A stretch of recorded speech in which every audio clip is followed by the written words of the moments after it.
வாழ்க வளமுடன். வேதாத்ரி மகரிஷி அவர்களின் சிந்தனைகள் சில. சினம் கவலை எனுமிரண்டும் மனிதர் வாழ்வை சீரழிக்கும் நச்சாகும், உணர்ந்து கொள்வீர். மனம் தன் திறமையையும் வல்லமையையும் பெருக்கிக் கொள்ளும் பயிற்சியே தவம்.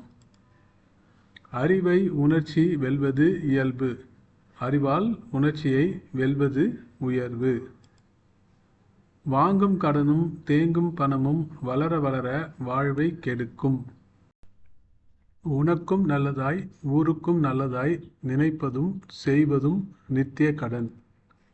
ஆக்கத்துறையில் அறிவை செலுத்து, ஊக்கமுடன் உழை, உயர்வு நிச்சயம்.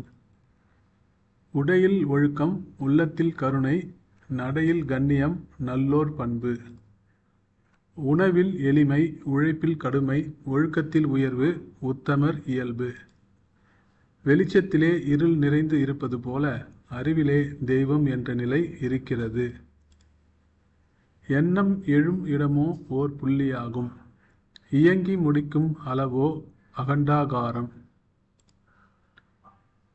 அருள்பேராற்றல் கருணையினால் உடல் நலம், நீலாயுள், நிறை செல்வம், உயர் புகழ், மெய்ஞானம் பெற்று ஓங்கி வாழ்வோம். நான் எனது வாழ்நாளில் யாருடைய உடலுக்கும் மனதிற்கும் துன்பம் தரமாட்டேன். துன்பப்படுவோருக்கு என்னால் முடிந்த உதவிகளை செய்வேன். அருள்பேராற்றல் இரவும் பகலும் எல்லா நேரங்களிலும் எல்லா இடங்களிலும் எல்லா தொழில்களிலும் உறுதுணையாகவும் பாதுகாப்பாகவும் வழிநடத்துவதாகவும் அமையுமாக. துன்பம் குறைந்திட இன்பம் நிலைத்திடும், இன்பம் பெருகிட துன்பம் விளைந்திடும். எண்ணு சொல் செய் எல்லோருக்கும் நன்மை தர, எண்ணும்படி செய் செய்யும்படி எண்ணுக. அண்டமனைத்தும் ஓர் அடியால் அளக்கலாம், அணுக்குள் அடக்கலாம். அவ்வறிவின் அளவரிய ஒற்றுமைக்கு எல்லை உண்டு என்று சொன்னால் வேற்றுமைக்கு வித்தன்றோ, ஆய்ந்து தேர்வீர். உடலுக்கு உரமளிக்கும் உழைப்பு, ஒழுங்கோடு கொள்ளும் உணவு. உளத்திற்கு உயர்வளிக்கும் கல்வி, உள்நாடி நிற்கும் தவம். உடலுக்கு உரமளிக்கும் நல்லுணர்வு, உடலுக்கு உரமளிக்கும் நல்லுணவு. உள்ளத்திற்கு உயர்வளிக்கும் கல்வி.